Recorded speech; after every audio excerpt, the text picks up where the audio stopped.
the time we're living in determines how it's going to express itself.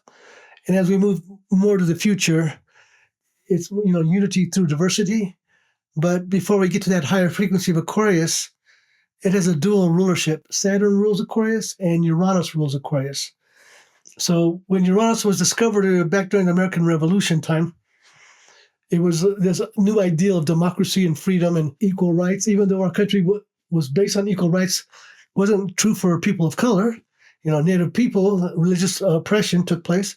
But the United States democracy is evolving. So we're evolving from a time where, it's like how rigid the belief systems used to be in the past, where, for instance, they thought the world was flat, and if you didn't believe that, they'd burn you to the stake, or they'd put you in prison, this kind of thing.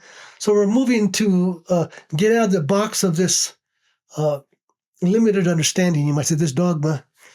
And so science has been a leading edge to get us out of a religious dogma and begin to define the world. But then science becomes a dogma of its own.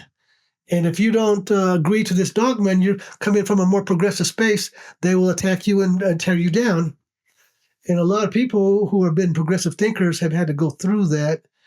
I choose not to even be a part of it, so I don't even have to, it's not my argument, but I see some people try to talk about archaeology and other, try to bring through new ideas, and they're running against the status quo.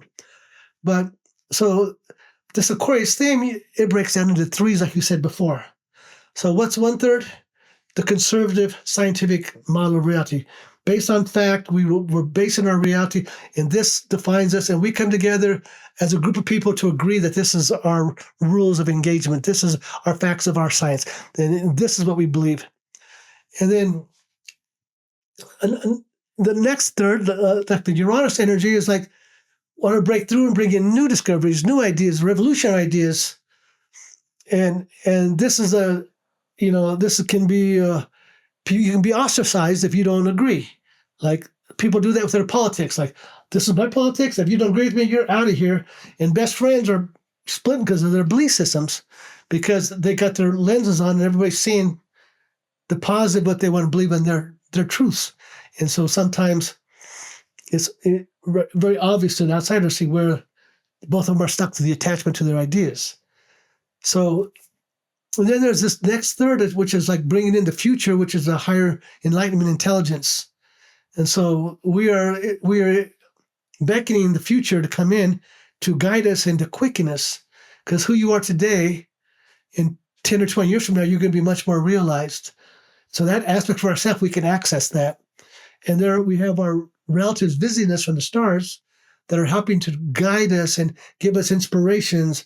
And sometimes it's telepathic in your mind. Other times it's just a knowingness that you have. Your own intuition is being validated.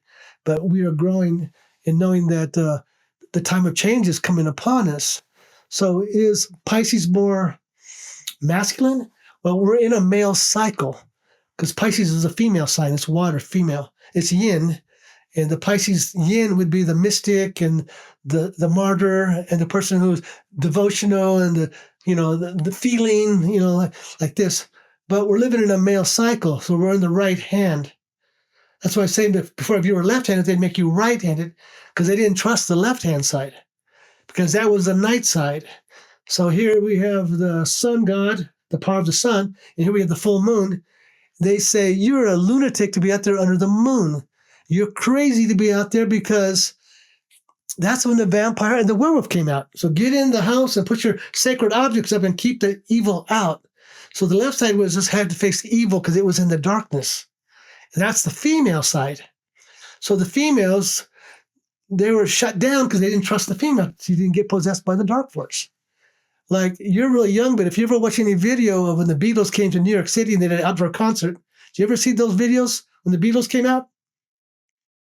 Well, the girls, all these thousands of people at the concert, the Beatles came out doing their songs. The girls lost their minds. They were on the fences screaming and going, their kundalini, the mass kundalini was awakening. They were losing their minds.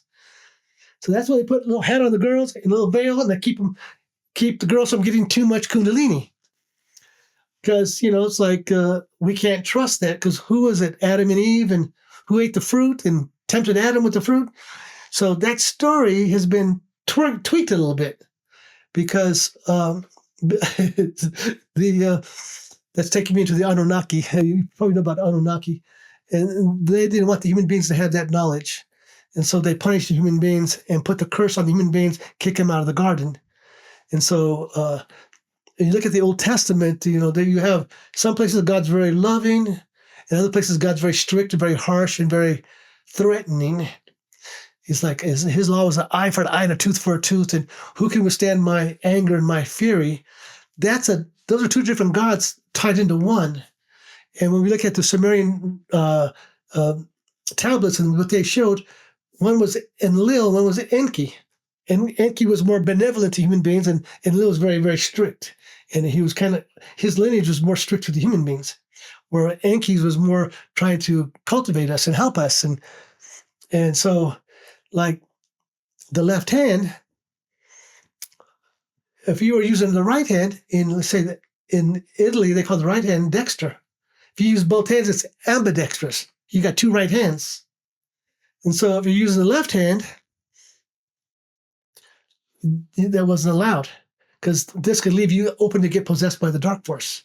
It was with Christ and Satan, light and dark. But we got to go through the dark, and we do that with our prayers. As children, we start doing it. We face the darkness, we make our connection to the divine, and then it keeps it out of our space. And then we're out there celebrating the full moon and doing our ceremonies. And for, like, say, European people, the full moon was like, they didn't like it. They had a negative connotation to it. But for native shamanic people, under the moon was sacred, and they would do gatherings and have a bowl of water, and the women around the circle and singing, and the men on the outside, and they would pass that water around, and everybody drink the blessing coming from the water from the grandmother moon. So our belief systems, create our reality. And, the idea of you see the glass half full or half empty.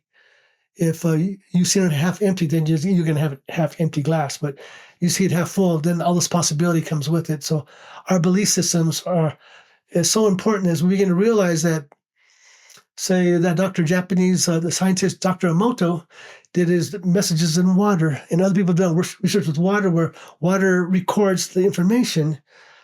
Water is living consciousness, and we can begin to work with water and work with our breath, work with water, work with the energy, the fire energy, the wind.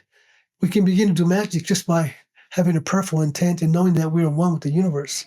And miracles can happen as people gather together with a power of love. Hey there, Inspired Evolutionary. If you absolutely loved this, well then here's a full conversation with this guest on the Inspired Evolution podcast. Check it out now.